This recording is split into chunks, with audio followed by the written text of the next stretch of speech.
place. Congressman Krishnamoorthi, representing Illinois' 8th District. It is great to see you, Congressman. Thank you so much. Just want to get your reaction so far. Just in the last hour, the energy is palpable. What do you think about the convention? I think it's awesome.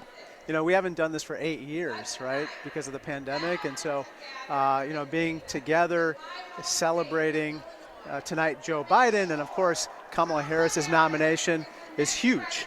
And the energy is just off the charts. Yeah, having it here in Chicago is really something special. And what do you think of the city's preparations and what it's like here at the United Center? Terrific. And hey, how about that weather? Right? It's just the way it is the rest of the year, right? I mean, it's pretty amazing. Yeah. But you know, in all seriousness, I've only heard excellent things about Chicago. We're showcasing the city at the same time we're talking about politics, and it's a big twofer. Yeah, the weather has been a great help. You spoke with the Asian American and Pacific Islander Caucus this morning. That was over at McCormick Place. Talk about your role in this convention. You're a big part of this community, having been reelected.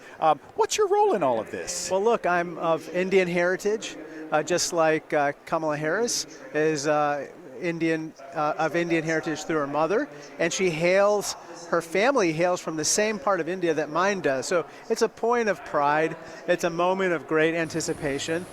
And so I can talk about how that pride, that inspiration, is also motivation for all of us to get out and vote, get others out and vote, and to go and knock on doors and make phone calls and do the rest. Can you imagine, as a young up-and-coming politician, or what someone saying to you that tonight you would be here with someone from your descent getting ready to assume the role of the presidential candidate? I mean, it's a bit surreal, and it has to be really special. It's for you surreal, too. only in America, man. I mean, Right. That's what makes our country exceptional, that these stories are possible. And that's, by the way, why I'm working so hard, as everybody here, for Kamala Harris, to make sure that that story is repeated over and over again, not just for us, but for our children and future generations. Let's talk about the coming months. Yes. Because November's not far away. But in a 78 days, right, not that I'm counting. Right. I've heard many people here at the convention talk about just how much time you've got.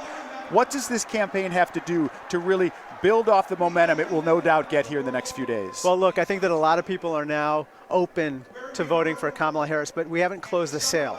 So now it's time to close the sale. That means talking about issues that matter to them, whether it's educating their kids, whether it is making sure that everyone has access to quality, affordable health care, or, you know, making sure you have a job that enables you to, you know, find your way in the 21st century economy. That's what we should be talking about. We're talking about the future. The other side is really talking about the past, litigating old grievances, relitigating elections. That's just not what people want to hear. Yeah. Today's message for the people, there have already been some arrests with some protesters outside. How do you think the Harris-Walz campaign can bridge that gap with some people who are not satisfied with some of the policies here in the United States? Because that will be critical toward this election. Look, a lot of people have sincerely held beliefs, and I'm glad that they are expressing themselves peacefully. That's the key. We have to listen.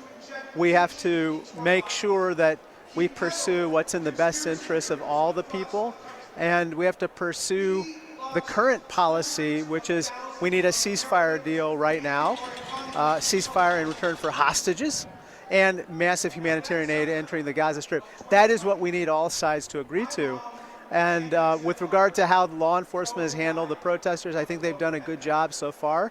I think everybody's been able to perform their roles. Yeah. The governor spoke about similar things, saying that the city was prepared as it was today, right, as some protests continue again tonight. So great to see you, Same man. here, man. I think last time I saw you was the State of the Union many moons ago, hey, and we were much younger. Hey, now you're wiser. I hope you're right, Congressman. Hey, buddy. Thank you. Good to see you. Great to see you. Congressman Thank you. Krishnamoorthi joining us here on the stream.